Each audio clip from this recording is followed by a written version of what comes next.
Do you have a basic philosophy on life? Philosophy, a way of thinking? Do you have a way of thinking that you approach to life? I mean, probably we all do, but we don't always think about it or put it into words exactly. That's my feeling anyway. This lesson is about one specific style of philosophy, which is popular at the moment. Lots of people online, not lots of people, but some people online have adopted stoicism. Stoicism, or the noun for a person is a stoic. Somebody who believes in stoicism is a stoic, and the adjective is stoical. Um, what is it? Well, stoicism comes from the ancient Greeks. I think they started it, and it was just a way of thinking. It's not a religion, but it was from a much earlier period. So it goes way back to, I think, about 3,000 years ago, I think. And the principles of it are still maybe true today. Anyway, this little lesson focuses on the very basics of Stoicism, and it's up to you whether you think it makes sense or if it is not relevant. I don't know. Let's see. 3 points. The first basic principle, right, the basic point, is that some things in life are within your control and some things are not. That's the basic thing.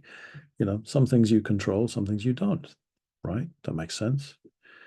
Um, and your actions, that leads to the second observation, the second thing that we notice. Your actions and reactions to events are the only things that you can control.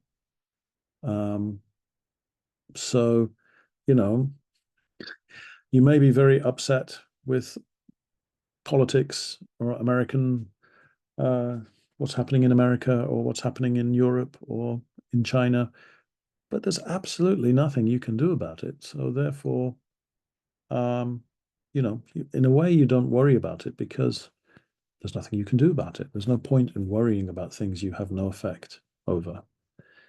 I think that's the basic principle. And anyway, the third point is you must use your rationality to keep your feelings in perspective. One way is to use negative visualization, imagining what's the worst that can happen as a way to appreciate your life. Right. I'm just really reading that. What that means, if you allow your emotions to control yourself, you will kind of get out of control. So the Stoic uses their rationality, their logical thinking,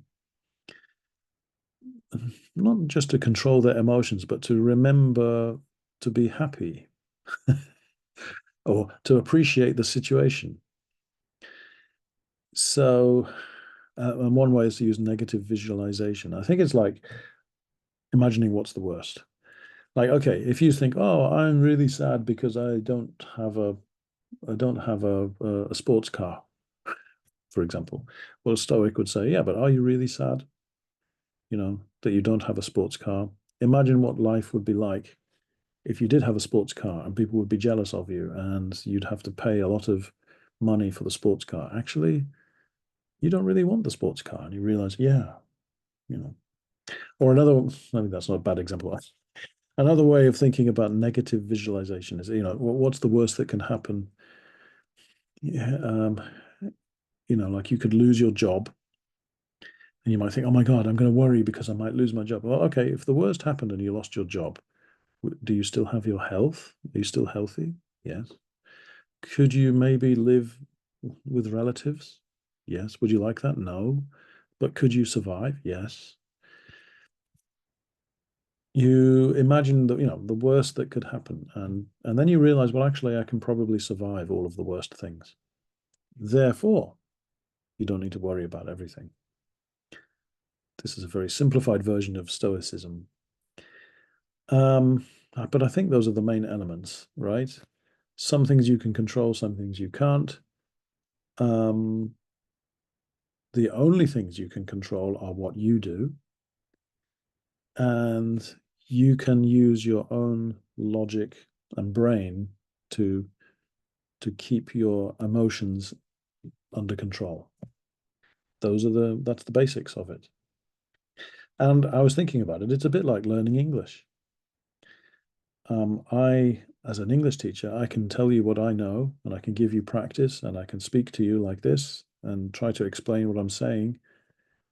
But ultimately, at the end of the day, it's out of my control. It's up to you, right? And as a language learner, you have to think, well, it's up to me to practice the language, to look at the vocabulary, to listen to the videos, to play them again, to put subtitles on if I need them.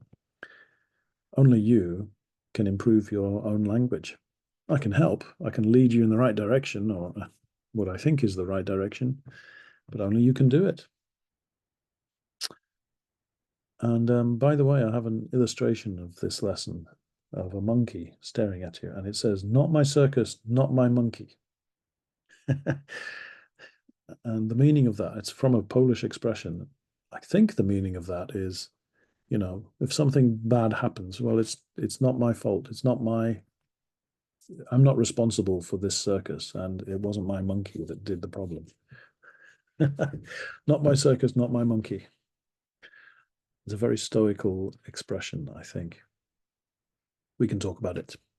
Okay, I got 3 questions. Number 1, are you stoical at all? Are you a stoic? Number 2, is stoicism similar to traditional Japanese ideas? Some of stoicism sounds a bit like Buddhism or Zen Buddhism, I think, but I'm no expert. And finally, number 3, what are the bad points of taking a stoic view of life? This lesson sort of promotes the positive aspects, but there are negative aspects, don't you think? What's the bad points? Can you think of any? Okay. Go in peace. Not my circus, not my monkey. Okay, thank you.